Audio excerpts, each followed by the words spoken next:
جنہیں حقیر سمجھ کر بجھا دیا تم نے، جنہیں حقیر سمجھ کر بجھا دیا تم نے، وہی چراغ جلیں گے تو روشنی ہوگی۔ میرے محترم دوستوں، بزرگوں اور بھائیوں اور میرے ہم قدم ساتھیوں، اللہ جل جلالہ نے میری اور آپ کی بلکہ سارے عالم کے انسانوں کی کامیابی کا دار و مدار جن علوم پر رکھا ہے انہیں کہتے ہیں علوم الہیہ، وحی کی تعلیمات۔ یہ وحی کی تعلیمات ہیں جس پر ساری کائنات کے امن، ساری کائنات کے سکون اور ساری کائنات کے چین اور ساری کائنات کی کامیابی کا دار و مدار ہے۔ اس کائنات میں انسانوں کے جتنے بھی معاشرے بنے ہوئے ہیں، ان معاشروں سے بے چینی اور اضطراب ختم ہو، ان معاشروں میں آسودگیاں آئیں، امن آئے، چین اور سکون آئے اور یہ معاشرے امن کا گہوارہ بن جائے، اس کے لیے اللہ جل جلالہ نے جن اخلاق اور آداب کی تعلیمات دی ہیں وہ ان علوم الہیہ سے مستفاد ہیں، ان علوم الہیہ سے ماخوذ ہیں۔ وہ اخلاق اور آداب، وہ تعلیمات اور زندگی کے وہ رہنما اصول، وہ تہذیب اور تمدن جو انسانیت کو اضطراب اور بے چینی سے چھٹکارا دلائے، وہ ان علوم الہیہ سے ماخوذ ہیں۔ محمد عربی، محمد مصطفیٰ، احمد مجتبیٰ صلی اللہ تعالی علیہ وسلم جو کلام الہی لے کر آئے اور آپ علیہ الصلوۃ والسلام کی مبارک سیرت کی ایک ایک ادا سے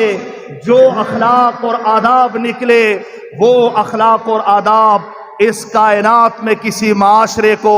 امن اور چین کا گہوارہ بنا سکتے ہیں، اور قیامت کی صبح تک جو اخلاق اور آداب قرآن اور حدیث نے انسانیت کو دیے، ان کا مقابل اس کائنات میں نہ کائنات کی صبح تک کوئی لا سکے گا اور نہ آج تک کوئی لا سکا ہے۔ کوئی مقابل نہیں ہے ان اسلامی اخلاق اور تہذیب اور تمدن اور روایات اور اقدار کا اور زندگی کے ان رہنما اصولوں کا جو اسلام نے لوگوں کو سکھائے، اس کا کوئی مقابل نہیں ہے۔ اس کائنات میں اسلام کی 1450 سال پر محیط تاریخ اس بات پر گواہ ہے کہ آج تک جتنے معاشرے قائم ہوئے اور اب بھی جتنے معاشرے اس کائنات میں پھیلے ہوئے انسانوں کے قائم ہیں، ان معاشروں کا آپ بطور تحقیق کے جائزہ لیں، ان کی خوبصورتی دیکھیں، ان کے اندر تہذیب دیکھیں اور ان کی ترقیاں دیکھیں، ان کا عروج دیکھیں، لیکن وہاں دیکھیں اگر اسلامی اقدار نہیں ہیں، اگر وہاں پہ اسلامی روایات نہیں ہیں اور رسول اللہ صلی اللہ تعالی علیہ وسلم کی ایک ایک ادا سے جو اخلاق اس کائنات کے انسانوں کو سکھائے گئے وہ وہاں پر مفقود ہے، تو آپ کو وہ معاشرہ بظاہر ساری کائنات کے اسباب سے مرصع اور مزین تو نظر آئے گا اور خوبصورت نظر آئے گا، لیکن وہ اضطراب کا شکار ہوگا، وہ بے چینی کا شکار ہوگا۔ اس کی مثال میرے اور آپ کے سامنے آج دنیا کے پھیلے ہوئے ترقی پذیر ممالک کی صورت میں ہے۔ جتنے بھی ترقی پذیر ممالک ہیں، آپ ان کی ترقیاں دیکھیں، ان کی زیب و زینت دیکھیں، ان کی خوشحالیاں دیکھیں، لیکن آپ ان کے اندر کی بے چینیوں کا مطالعہ کریں، آپ ان کے اندر کے اضطراب کو دیکھیں۔ ساری کائنات میں سب سے زیادہ خودکشیوں کا رجحان ان ممالک میں زیادہ ہے جو ترقی میں سب سے بڑے ہوئے لیکن رسول اللہ کی تعلیمات سے سب سے پیچھے رہ گئے ہیں۔ ایک اسلامی معاشرہ اگرچہ سادگی پر مبنی ہو، اگرچہ وہاں پر دنیا کی زیب و زینت نہ ہو اور دنیا کے اسباب نہ ہو، لیکن جناب رسول اللہ صلی اللہ تعالی علیہ وسلم کی مبارک سیرت کے اخلاق سے مزین ہو اور انسانوں میں وہ اخلاق ہوں جو آپ علیہ الصلوۃ والسلام نے انسانوں کو دیے، تو سادگی کے باوجود وہ معاشرہ جنت کا منظر پیش کرتا ہے، وہ بے چینی سے پاک ہوتا ہے۔ اللہ جل جلالہ نے انسانوں کو جو اسلامی اخلاق دیے، ان اسلامی اخلاق میں انسانوں کی مشکلات کا حل ہے، انسانوں کے مصائب اور آلام سے چھٹکارے کا حل ان اسلامی اخلاق کے اندر پوشیدہ ہے۔ اور کائنات نے انسانوں کو جو اخلاق سکھائے، لوگوں نے لوگوں کو جو اخلاق سکھائے، آپ ان اخلاق کو دیکھیں، ان روایات کو دیکھیں، ان تہذیبوں کو دیکھیں، اس تمدن کو دیکھیں، اس ثقافت کو دیکھیں، اور ایک وہ اخلاق جو قرآن کی صورت میں اللہ نے انسانوں کو سکھائے اور آپ علیہ الصلوۃ والسلام کی سیرت کی صورت میں انسانوں کو بطور عطیہ خداوندی کے ملے۔ آپ کو ایک منفرد چیز دونوں میں یہ ملے گی، اسلامی اخلاق کا جو مقصدی جز ہے اور اسلامی روایات کے اندر جو سب سے منفرد چیز ہے وہ یہ ہے کہ انسانیت کو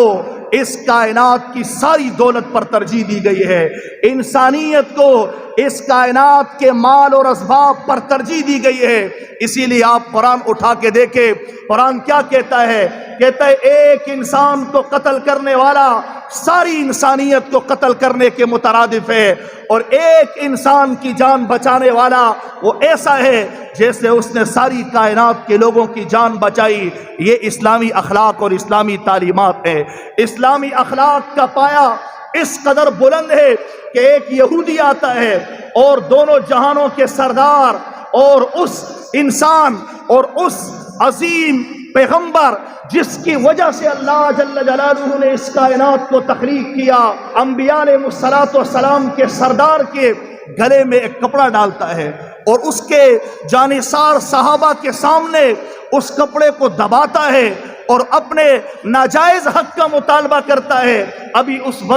اس کا وقت بھی پورا نہیں ہوا، وقت سے پہلے مطالبہ کر رہا، اور آپ کے صحابہ اٹھ رہے کہ یہ کیا کر رہا، لیکن دونوں جہانوں کا سردار آپ علیہ الصلوۃ والسلام حضرت عمر کو اشارہ کر کے بٹھا رہے ہیں کہ بیٹھو، اس کو اپنے حق کا مطالبہ کرنے دو۔ روایات میں آتا ہے اس قدر زور سے اس نے کپڑے کو کھینچا کہ رسول اللہ صلی اللہ تعالی علیہ وسلم کی مبارک گردن پہ نشانات ظاہر ہو گئے، لیکن آپ علیہ الصلوۃ والسلام نے اس قدر تحمل کا مظاہرہ کیا اور کائنات کو ایسے اخلاق سکھائے کہ اگر کوئی اپنے حق کا مطالبہ کرتا ہے تو اسے کرنے دو۔ ایسے عظیم اخلاق جب سے کائنات وجود میں آئی ہے اور جب یہ کائنات سمیٹی جائے گی اس وقت تک آپ کو اس کی مثال پوری دنیا میں کہیں مل سکتی ہے، کہیں آپ کو نہیں ملے گی۔ محترم دوستو،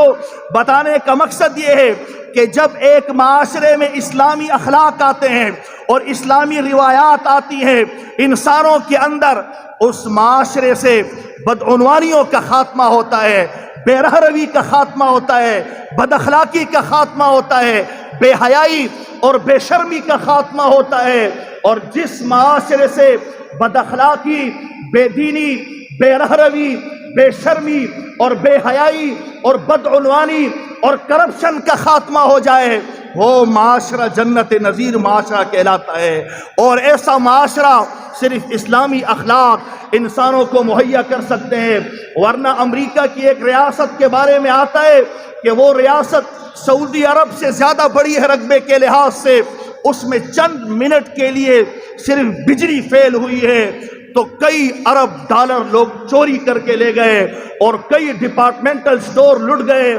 وجہ معلوم کی تو بتایا گیا کہ لوگ تو کیمروں کی وجہ سے دبے ہوئے ہیں اور نظام نے ان کو دبایا ہوا ہے، ورنہ لوگوں کے اندر اخلاقی اقدار نہیں ہے۔ اسلام جو اخلاق لوگوں کو سکھاتا ہے اس کی بنیادی چیز یہ ہے کہ اسلام انسان کے دل میں اس بات کو بٹھاتا ہے کہ تیرا خدا تجھے دیکھ رہا ہے اور اللہ جل جلالہ کو تو نے حساب دینا ہے۔ جب انسان کے دل میں اللہ کا خوف آ جائے اور آخرت کا خوف آ جائے پھر کائنات کی کوئی چیز اس کو بدعنوانی پر اجاگر نہیں کر سکتی اور ابھار نہیں سکتی۔ اور جب تک انسان کے دل میں اللہ کا خوف نہ ہو تب وہ صرف موقع کی تلاش میں رہتا ہے، جہاں نظام کے اندر کمزوری آتی ہے وہاں فوراً اس کی اخلاقی قدریں پامال ہو جاتی ہیں اور سارا معاشرہ بربادی کا شکار ہو جاتا ہے۔ چھوٹی چھوٹی رقم کے لیے ترقی پذیر ممالک میں